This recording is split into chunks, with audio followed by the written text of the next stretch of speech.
بسم اللہ الرحمن الرحیم۔ غزوہ بنی قینقاع۔ رمضان سن 2 ہجری میں حضور صلی اللہ تعالی علیہ وسلم جنگ بدر کے معرکے سے فارغ ہو کر مدینہ واپس لوٹے۔ اس کے بعد ہی 15 شوال سن 2 ہجری میں غزوہ بنی قینقاع کا واقعہ درپیش ہو گیا۔ پہلے ہم لکھ چکے ہیں کہ مدینہ کے اطراف میں یہودیوں کے 3 بڑے بڑے قبائل آباد تھے، بنو قینقاع، بنو نذیر، بنو قریظہ۔ ان تینوں سے مسلمانوں کا معاہدہ تھا، مگر جنگ بدر کے بعد جس قبیلے نے سب سے پہلے معاہدہ توڑا وہ قبیلہ بنو قینقاع کے یہودی تھے، جو سب سے زیادہ بہادر اور دولت مند تھے۔ واقعہ یہ ہوا کہ ایک برقع پوش عرب عورت یہودیوں کے بازار میں آئی۔ دکاندار نے شرارت کی اور اس عورت کو ننگا کر دیا۔ اس پر تمام یہودی قہقہا لگا کر ہنسنے لگے۔ عورت چلائی تو ایک عرب آیا اور دکاندار کو قتل کر دیا۔ اس پر عربوں اور یہودیوں میں لڑائی شروع ہو گئی۔ حضور صلی اللہ تعالی علیہ وسلم کو خبر ہوئی تو تشریف لائے اور یہودیوں کو ان کی اس غیر شریفانہ حرکت پر ملامت فرمانے لگے۔ اس پر بنو قینقاع کے خبیث یہودی بگڑ گئے اور بولے کہ جنگ بدر کی فتح سے آپ مغرور نہ ہو جائیں۔ مکہ والے جنگ کے معاملے میں بے ڈھنگے تھے، اس لیے آپ نے ان کو مار لیا۔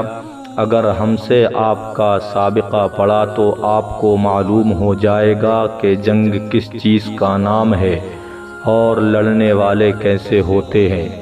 جب یہودیوں نے معاہدہ توڑ دیا تو حضور صلی اللہ تعالی علیہ وسلم نے نصف شوال سن 2 ہجری سنیچر کے دن ان یہودیوں پر حملہ کر دیا۔ یہودی جنگ کی تاب نہ لا سکے اور اپنے قلعوں کا پھاٹک بند کر کے قلعہ بند ہو گئے، مگر 15 دن کے محاصرے کے بعد بالآخر یہودی مغلوب ہو گئے اور ہتھیار ڈال دینے پر مجبور ہو گئے۔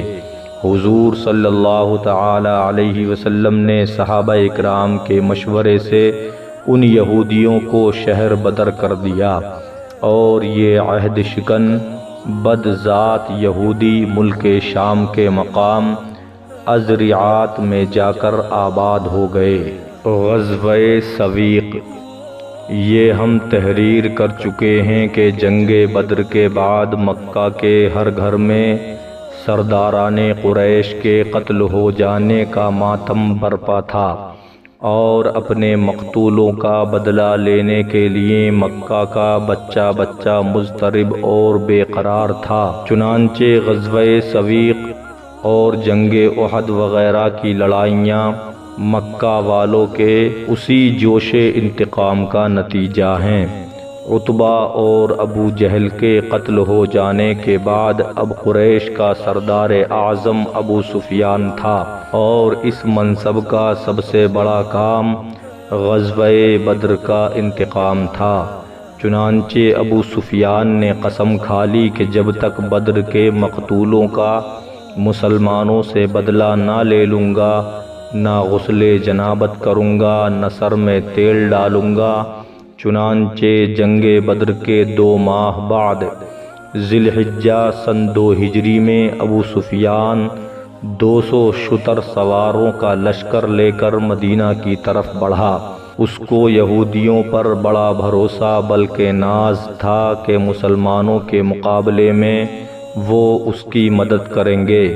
اسی امید پر ابو سفیان پہلے حی بن اخطب یہودی کے پاس گیا، مگر اس نے دروازہ بھی نہیں کھولا۔ وہاں سے مایوس ہو کر سلام بن مشکم سے ملا، جو قبیلہ بنو نذیر کے یہودیوں کا سردار تھا اور یہود کے تجارتی خزانے کا مینیجر بھی تھا۔ اس نے ابو سفیان کا پرجوش استقبال کیا اور حضور صلی اللہ تعالی علیہ وسلم کے تمام جنگی رازوں سے ابو سفیان کو آگاہ کر دیا۔ صبح کو ابو سفیان نے مقام عریض پر حملہ کیا۔ یہ بستی مدینہ سے 3 میل کی دوری پر تھی۔ اس حملے میں ابو سفیان نے ایک انصاری صحابی کو جن کا نام سعد بن عمرو رضی اللہ تعالی عنہ تھا قتل کر دیا اور کچھ درختوں کو کاٹ ڈالا اور مسلمانوں کے چند گھروں اور باغات کو آگ لگا کر پھونک دیا۔ ان حرکتوں سے اس کے گمان میں اس کی قسم پوری ہو گئی۔ جب حضور اقدس صلی اللہ تعالی علیہ وسلم کو اس کی خبر ہوئی تو آپ نے اس کا تعاقب کیا، لیکن ابو سفیان بدحواس ہو کر اس قدر تیزی سے بھاگا کہ بھاگتے ہوئے اپنا بوجھ ہلکا کرنے کے لیے ستو کی بوریاں جو وہ اپنی فوج کے راشن کے لیے لایا تھا پھینکتا چلا گیا، جو مسلمانوں کے ہاتھ آئے۔